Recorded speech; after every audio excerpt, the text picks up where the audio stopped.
Hello सो नमस्कार, मैं हूं टीके और आप सभी दोस्तों का डे के क्लासेस में स्वागत है। तो हम लोग बात कर रहे हैं क्लास टेंथ वालों के लिए। क्लास टेंथ मैथ्स की प्रैक्टिस चल रही है। इसमें कुछ सिलेक्टेड क्वेश्चंस आपको यहां पर सॉल्व कराए जा रहे हैं।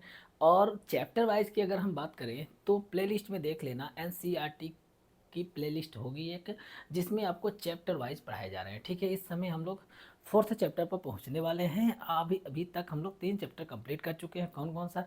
Real numbers, pair of polynomials and pair of linear equations in two variable. ठीक है, तो अभी हाल ही में जस्ट अभी हम लोग pair of linear equation in two variable वाला चैप्टर कंप्लीट किए हैं। उसी से रिलेटेड क्वेश्चंस, कुछ अच्छे क्वेश्चंस की प्रैक्टिस यहाँ पर कराई जा रही है। ठीक है, देखो एक बढ़िया शानदार क्वेश्चन है, एग्जाम पॉइंट ऑफ व्यू से इंपॉर्टेंट है। 5 years hence father's age will be 3 times the age of his son. 5 years ago, father was 7 times as old as his son. Find their present age. देखो सबसे पहले मैं इस तरह के question को सॉल्व करने के लिए एग्जाम में कैसे लिखना है उसको थोड़ी देर बाद बात करेंगे। ठीक है, पहले हम लोग देख लेते हैं कि रफली इसको कैसे सॉल्व करेंगे। देखो रफली इसलिए बता रहे हैं, पहले मैं एक फ्रेमवर्क इसका बता दें ताकि एक दिमाग में स्ट्रक्चर बना रहे कि स्टेटमेंट लिखते समय हम कैसे स्टेटमेंट्स लिखेंगे। देखो सबसे पहले इसमें होता क्या है, तो अगर हम बात करें प्रेजेंट की बात करते हैं तो ये रहा प्रेजेंट। ठीक है, प्रेजेंट से अगर हम पीछे चलेंगे तो क्या करेंगे? माइनस करेंगे। और प्रेजेंट से आगे जाएंगे तो हम क्या करेंगे? प्लस करेंगे। ठीक है, प्रेजेंट से आगे जाएंगे तो क्या करेंगे? प्लस करेंगे। बोलो समझ गए कि नहीं? देखो क्वेश्चन के अकॉर्डिंग अब यहाँ पर कह रहा है कि फादर की एज को क्या मान लेते हैं? एक्स। और सन की एज को क्या मान लेते हैं? सन की एज को मान लेते हैं वाई। ठीक है, बोलो समझे कि नहीं? तो हम एक काम कर लेते हैं, यहाँ से फादर की एज की अगर हम बात करें तो फादर की एज को एक्स और सन की एज को हम लोग मान लेते हैं वाई। ठीक है, अब क्वेश्चन क्या कह रहा है? 5 year hence father's age will be, मतलब आगे की बात कर रहा, 3 times। तो 5 साल बाद की बात कर रहा है। इसका मतलब फादर की एज में 5 year की इंक्रीमेंट होगी और सन की एज में भी 5 year की इंक्रीमेंट होगी। क्वेश्चन के अकॉर्डिंग कह रहा है, देखो क्वेश्चन कह रहा है कि जो फादर की एज है वो सन की एज के कितने टाइम्स हैं? 3 times है। फादर की जगह पर क्या रख दो? x+5 रख दो और 3, सन की जगह क्या रख लो? y+5 रख लो। ठीक है, इस तरीके से पहला क्वेश्चन बन जाएगा, समझे? नेक्स्ट उसके बाद से आगे देखते हैं। 5 year ago father was 7 times। तो देखो 5 साल पहले की बात कर रहा है। बोलो समझ गया कि नहीं? तो फादर की एज क्या होगी? x-5 होगी। सन की एज क्या होगी? y-5 होगी। बोलो समझे कि नहीं? क्वेश्चन के अकॉर्डिंग कह रहा है कि father was 7 times age old, यानी जो फादर था वो कितना? 7 times age old age his son. तो फादर की जगह पर क्या रख लेंगे? x-5 और 7, और y की जगह क्या रख लेंगे? सॉरी, सन की जगह क्या रख लेंगे? y-7। ठीक है, इस तरीके से 2 इक्वेशन बन जाएगा। बोलो समझ गए?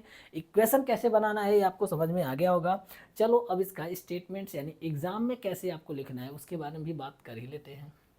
देखो एग्जाम में हम इसको कैसे लिखेंगे, तो सबसे पहले काम क्या करेंगे, हम सबसे पहले मान लेंगे, देखो सोल्यूशन स्टार्ट कर रहे हैं एग्जाम पॉइंट ऑफ व्यू से। एग्जाम में हमको जैसे लिखना है उस तरीके से देखो करना क्या है, पहले तो हम मान लेंगे the present age let the age present age let the present age of father and his son be x and y respectively। ठीक है, हमने क्या मान लिया? फादर की एज को हमने मान लिया x और सन की एज को क्या मान लिया? y। बोलो समझ में आया कि नहीं? ठीक है, उसके बाद से कह रहा है कि आफ्टर 5 year, क्या बोल रहा है? After 5 years। ठीक है, 5 साल बाद की अगर हम बात करें तो देखो फादर्स एज क्या हो जाएगा? फादर्स एज की अगर हम बात करें तो क्या हो जाएगा? x+5 हो जाएगा। बोलो समझे क्या?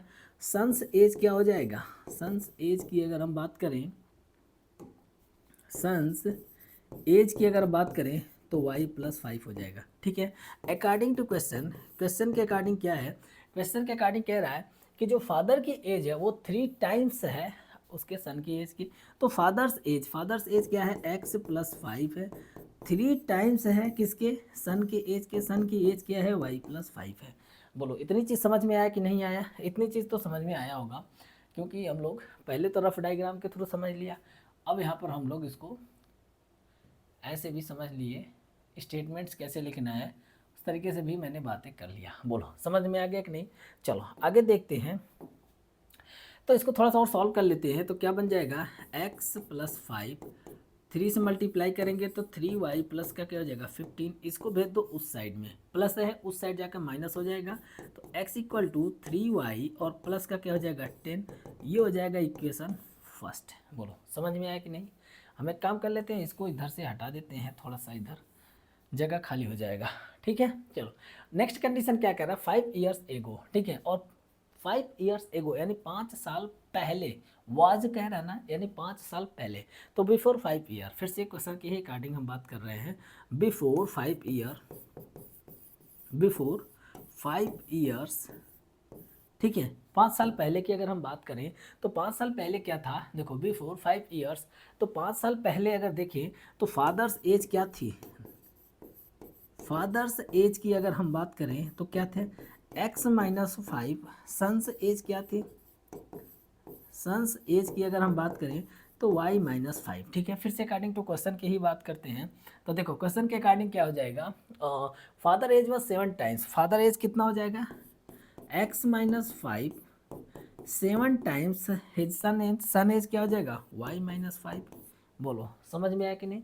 इसको भी जब हम सॉल्व करेंगे तो क्या मिलेगा, x minus 5 equal to 7y minus का 35, ठीक है। इसको भेज दो उस साइड में, यहाँ से x इक्वल टू क्या मिलेगा 7y, और ये देखो माइनस है उस साइड जाके प्लस हो जाएगा, और माइनस का 35, तो यहाँ से माइनस का क्या बनेगा 30, और ये हो जाएगा इक्वेशन सेकेंड। बोलो इतनी चीज़ समझ में आया कि नहीं। आई थिंक यहाँ तक आपको अच्छे से समझ में आया होगा, ठीक है। अब हम बात कर लेते हैं from equation first and second से, कहाँ से, हम बात कर लेते हैं from equation first and second, ठीक है। देखो चीज़ें दिख रही होंगी, ठीक है। अब हम बात करते हैं from equation first and second, कहाँ से, from equation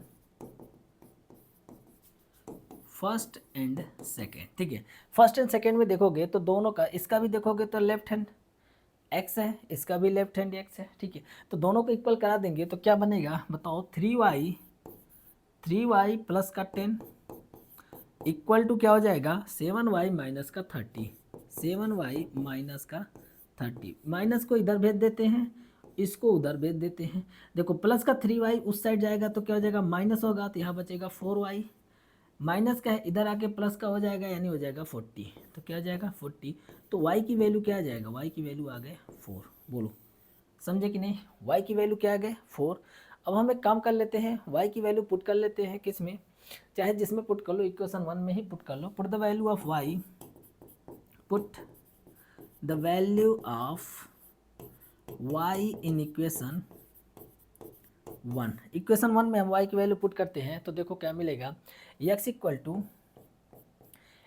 two 3 into y की जगह 4 रख लेंगे, और प्लस का क्या हो जाएगा 10, तो देखो 3 4 जा कितना हो जाएगा 12, 3 4 जा 12, थोड़ा सा ऊपर कर लें, थोड़ा छोटा कर लेते हैं, अब शायद अच्छे से दिख रहा होगा। बोलो समझ में आया।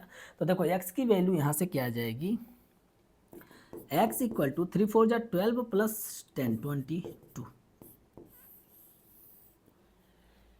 समझ में आया।